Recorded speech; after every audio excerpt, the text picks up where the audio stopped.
Hello friends, welcome back to Shreshta garden. నేను సంపూర్ణ. ఈరోజు నేను మీకు ఫిబ్రవరి మంత్లో ఇంకా వచ్చే మార్చ్ మంత్లో ఎలాంటి సీడ్స్ నాటుకుంటే మనం సమ్మర్లో క్రాప్ తీసుకుంటాం అనేది ఈరోజు క్లియర్గా చెప్తానండి. ఎవరైనా ఛానల్ని కొత్తగా చూస్తున్నట్లయితే ప్లీజ్ ఛానల్ని సబ్స్క్రైబ్ చేసుకోండి.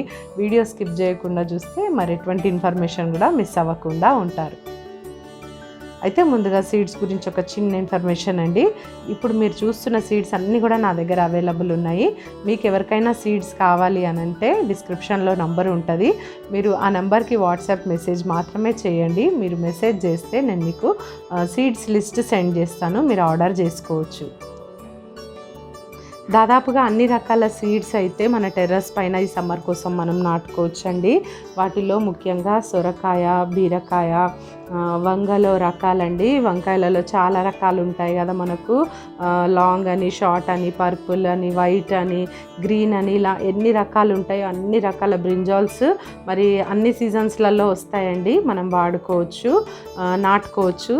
అయితే మరి వాటిలో మరి మిర్చి కూడా మనము నాటుకోవచ్చండి ఈ సీజన్లో. మళ్ళీ ఇంకా టమాటోస్ కూడా అండి. టమాటోస్ కూడా ఇప్పుడు నాటుకుంటే మనకు ఇప్పుడు ఎండలు ఎక్కువ అయ్యే వరకల్లా మనకు క్రాప్ అనేది వచ్చేస్తుంది కాబట్టి మనము క్రాప్ తీసేసుకోవచ్చు.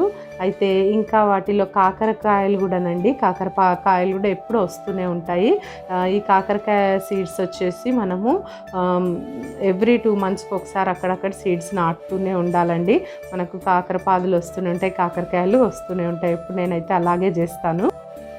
చెట్టు చిక్కుళ్ళు కూడా అండి. చెట్టు చిక్కుళ్ళు కూడా ఇవి చూడండి, చెట్టు చిక్కుళ్ళు సీడ్సే. మనము ఎప్పుడు ఎవ్రీ 4 monthsకి ఒకసారి మనము ఇవి కొత్తగా సీడ్స్ నాటుకుంటూనే ఉండాలి మన గార్డెన్లో. అవి 365 days వచ్చేటటువంటి రకం అండి. మరి బెండకాయలు కూడా చాలా బాగా వస్తాయండి ఎండాకాలము. మరి చక్కగా బెండకాయలు కూడా మనము నాటేసుకోవచ్చు.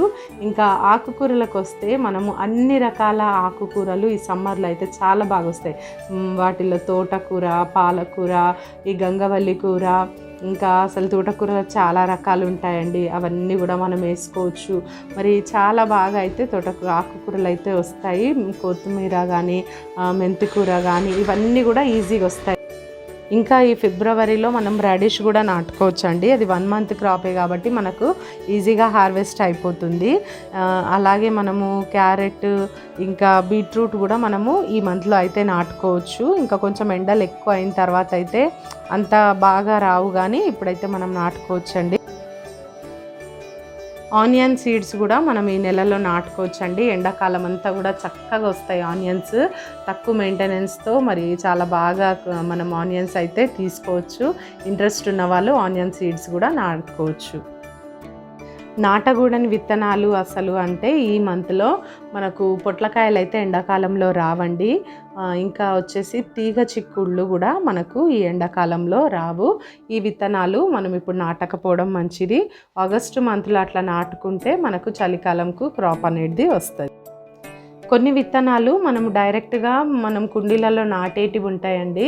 కొన్ని అయితే మనం నారు వేసుకొని ఆ తర్వాత మనం వాటిని ట్రాన్స్ప్లాంట్ చేసుకోవాల్సి ఉంటుంది. ఎలాంటి విత్తనాలు ఎలా నాటుకోవాలి, ఏ సైజ్ కంటైనర్లో నాటుకోవాలి, ఇవన్నీ కూడా నేను ఇంకొక వీడియోలో షేర్ చేస్తానండి. ఈరోజు వీడియో అయితే నేను నాటవలసిన విత్తనాలు మనం ఈ ఫిబ్రవరి మార్చ్ మంత్లో ఏ విత్తనాలు నాటాలి, ఏవి నాటకూడదు అనేది నేను మీతో క్లియర్గా షేర్ చేసుకున్నానండి. వీడియో నచ్చితే ఒక లైక్ చేయండి. తప్పకుండా ఛానల్ని సబ్స్క్రైబ్ చేసుకోకపోతే వెంటనే సబ్స్క్రైబ్ చేసుకోండి. ఇప్పుడు మీరు చూస్తున్న సీడ్స్ అన్నీ కూడా నా దగ్గర అవైలబుల్ ఉన్నాయండి. ఎవరికైనా కావాలంటే ఆర్డర్ చేసుకోండి. Thank you for watching.